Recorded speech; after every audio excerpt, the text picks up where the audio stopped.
언론에 보도돼 많은 사람들의 이목을 집중케 하는 사건들을 보면요. 하나같이 잔인하고 참혹하며 도대체 인간이 어떻게 이럴 수 있지 싶은 사건들이 많습니다. 그런데 오늘 소개해드릴 이 사건은요. 대한민국에서 발생한 그 어떤 사건보다도 무자비하고 잔혹했습니다만 생각보다 주목받지 못했던 사건입니다. 혹자는 너무나도 잔인했기 때문인지 모른다 라고 이야기했던 그런 사건이기도 하죠. 어서오세요. 오셨어요? 아직도 안 왔어요? 카운터를 오늘도 아저씨가 보고 계시네? 딸이 집을 나가서 절에 불공 들이러 갔어요. 며칠째요? 그제도 그랬잖아요. 그럴 사람이 아닌데. 절대 카운터 누구한테 안 맡기는 사람인데. 제가 뭐 남인가요? 절에 갔다니까요. 아무래도 이상한데. 여관 주인이던 여성 A씨가 며칠째 보이지 않자 A씨의 친구 B씨는 뭔가 이상함을 느꼈습니다. A씨와 동거하던 남성이 절에 갔다 이야기를 했습니다만 뭔가 찜찜했죠. 결국 B씨는 경찰에 실종 신고를 넣었고 그렇게 A씨에 대한 수사가 시작되었습니다. 그리고 경찰에서 의심스럽게 지켜보던 이가 있었는데 그는 바로 A씨의 동거남이었죠. 여보세요. 형, 전데요. 웬일이냐? 제가 얼마 전에 고사를 지내고 돼지머리가 있는데 이거 처리를 해야 되거든요? 돼지머리? 그거 뭐 먹든지 아무데나 버림되는 거 아니요? 요즘 그러면 안 되죠. 이거 어디 야산 같은 데 좀 묻어야 할 것 같은데 처리하는 거 좀 도와주실래요? A씨와 동거를 하던 이 남성은 한 번도 아니고 2번씩이나 고사 지낸 돼지머리를 처분해야 한다며 가족들의 도움을 요청했던 것으로 드러났습니다. 물론 이 자체가 현실적으로 있을 수 있는 일이긴 하죠. 하지만 의심스러운 대목은 이날의 행적에 대해 경찰에게 거짓 진술을 했다는 점입니다. 본인은 그저 경동시장에서 장을 보고 있었다라고 진술했죠. 과연 이 남성은 왜 경찰에게 거짓말을 했던 걸까요? 그리고 어느 날 갑자기 사라진 A씨의 행방과도 연관이 있었을까요? 오늘 사건 엑스파일에서 이 사건 자세히 살펴보겠습니다.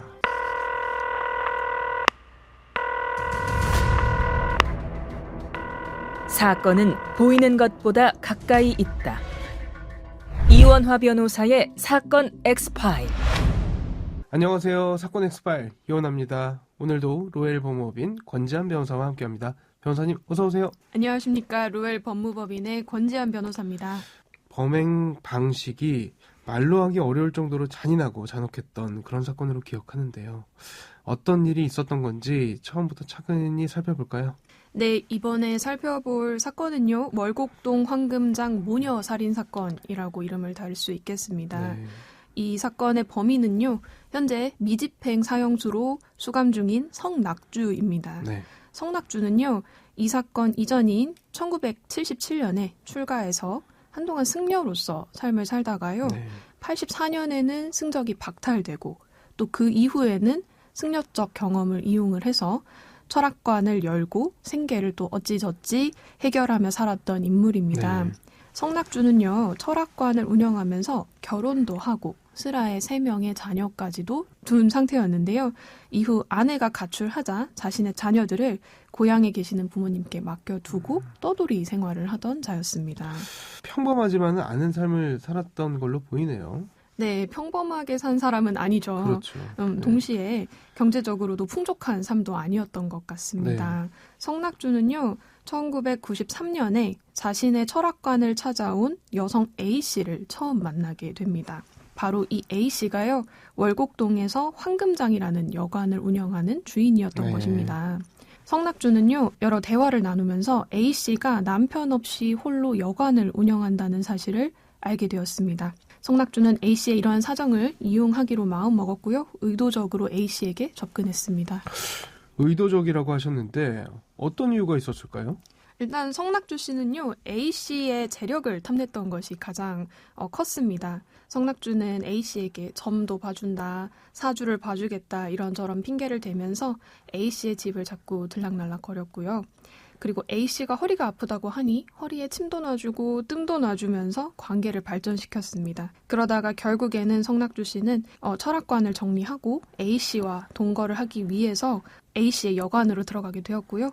연인 관계가 된 것이죠, 결국에는. 그러나 그 이후의 상황은요, 썩 순탄하게 흘러가지는 않았습니다. 그래요? 왜 그랬죠? 무슨 문제가 있었을까요? 성낙주는요, A씨와 동거를 시작을 하고 철학관을 접었잖아요. 네. 그 이후부터는 일을 전혀 하지 않았습니다. 네. 그러니까 A씨와 동거하면서 성낙주는 돈도 안 벌고 네. 살림도 축내고 그렇죠.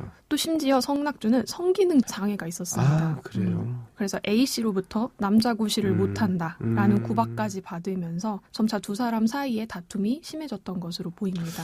그런데 그렇게 다툴 정도면 뭐 결혼 사이도 아니고요. 헤어지는 게 서로에게 낫지 않나 싶기도 한데 말이죠. 맞습니다. 그런데 성낙주는 A씨와 헤어질 생각이 없었던 것 같은데요. 그 이유는 재력 때문이었던 것 같습니다. 당시 A씨에게는요, 또 딸이 있었는데요. A씨와 성낙주가 이러한 내용으로 계속해서 다투자 이 딸이 성낙주에게 요즘 다툼이 잦다. 엄마를 그만 괴롭히고 집에서 나가달라. 이런 식으로 말을 하기도 했습니다. 네. 성낙주는요, A씨의 딸로부터 이런 면박을 당했다는 것에 너무나 크게 분노했습니다. 네. 결국에는 극단적인 생각까지 하게 된 것이죠. 극단적인 생각이라는 게 설마 제가 생각하는 그런 상황은 아니었으면 좋겠는데요. 안타깝지만 네. 성낙주는 일단 A씨의 딸을 살해하기로 아, 마음을 먹었습니다. 네. 딸로부터 면박을 당했다고 생각한 그 다음 날에요. 성낙주는 집에서 자고 있던 A씨의 딸에게 접근을 했고 A씨 딸의 목을 졸라서 살해했습니다. 네.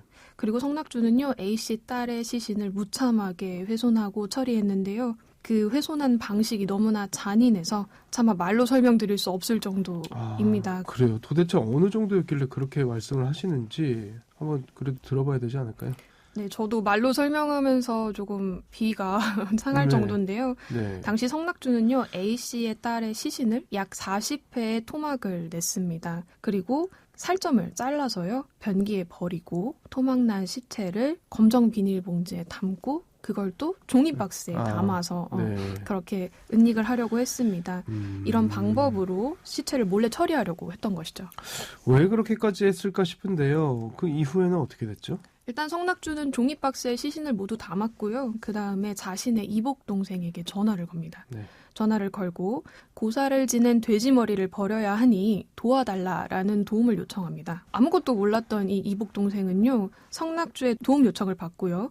지시대로 종이박스를 자기 차에 싣고 그 다음에 야산에 시체가 들은 그 종이박스들을 매장한 것입니다. 자, 근데 이제 남은 문제는요, 자신의 딸이 사라졌다는 걸 눈치챌 A씨를 어떤 식으로 속일까에 그렇죠. 대한 문제가 네. 남았습니다. 네. 결국 성낙주는요, A씨를 속이기 위해서 한 가지 꾀를 내게 됩니다. 어떻게 했죠? 성낙주는요, 일단 A씨가 자신의 딸이 가출했다, 이렇게 믿게끔 상황을 꾸미기로 네. 마음을 먹었습니다.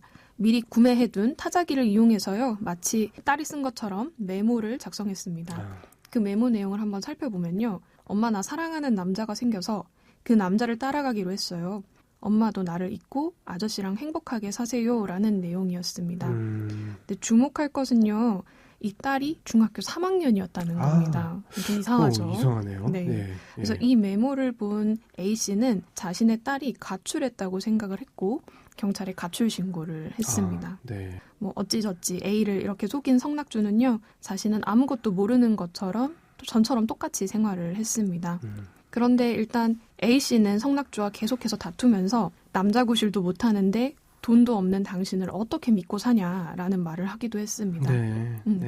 이런 말을 들은 성낙주는요. 매우 격분했고 A씨 또한 살해하기로 마음을 먹은 것입니다. 성낙주는 A씨 또한 잠자는 도중에 목을 졸라 죽이게 된 것이죠. 네. 결국 딸에 이어 자신의 연인 관계에 있던 여성까지 두 모녀를 잔인하게 살해를 한 거네요. 네, 맞습니다.